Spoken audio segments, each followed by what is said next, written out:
Everyone and welcome back to my channel Ishu की दुनिया। दोस्तों, आज मेरी कहानी का नाम है कर्मों का फल। तो ये कहानी है एक गुरु और शिष्य की जो एक बार यात्रा पे जा रहे थे।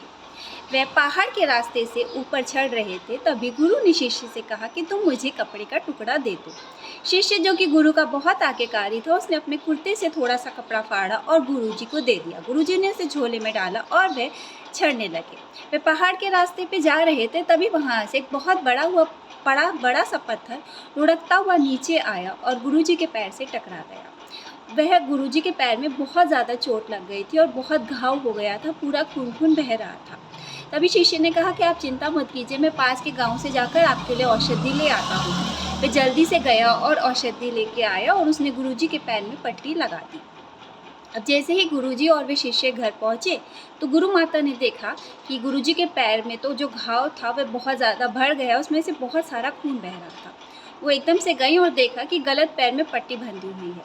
वे कहने लगी, ये कैसे हो गया आपको, और ये गलत पट्टी इस पैर में किसने बांध दी। अब वह शिष्य काफ़ी ज़्यादा घबरा गया था और उसने कहा कि माफ़ कीजिएगा, मुझसे ये गलती हो गई। गुरु माता बहुत ज़्यादा क्रोधित थी और वे शिष्य पर बहुत ज़ोर ज़ोर से चिल्लाने लगी। तभी गुरुजी ने कहा कि रहने दीजिए, वो बच्चा है, घबराहट में उससे ऐसी गलती हो गई होगी। तो गुरु माता शांत हो गई। अब इस बात को कुछ दिन बीत चुके थे तो शिष्य ने देखा कि गुरुजी बहुत प्रसन्न मुद्रा में हैं। वे अपने गुरुजी के पास गया और उनसे पूछा कि क्या मैं आपसे कुछ पूछ सकता हूँ। आपने तो लगभग अपने सभी कर्मों के फल भोग लिए होंगे, फिर उस दिन आपको ये चोट कैसे लगी? ऐसा कौन सा कर्म था जिसका उसे आपको उस दिन फल भोगना पड़ा? तब गुरुजी मुस्कुराए और उन्होंने कहा कि बेटा, मैंने अपने कर्मों के फल नहीं भोगे हैं। दरअसल वो तुम्हारे कर्मों के फल थे जो मैंने बोए। मुझे पहले से ही पता था कि वह पत्थर ऊपर से नीचे आएगा और वह तुम्हें इतनी ज़ोर से चोट पहुंचाएगा कि तुम दिव्यांग भी हो सकते हो, तुम्हारा पैर भी कट सकता है। इसीलिए तुम्हारे कर्मों के फल मैं अपने ऊपर लेना चाहता था और मैं बीच में आ गया।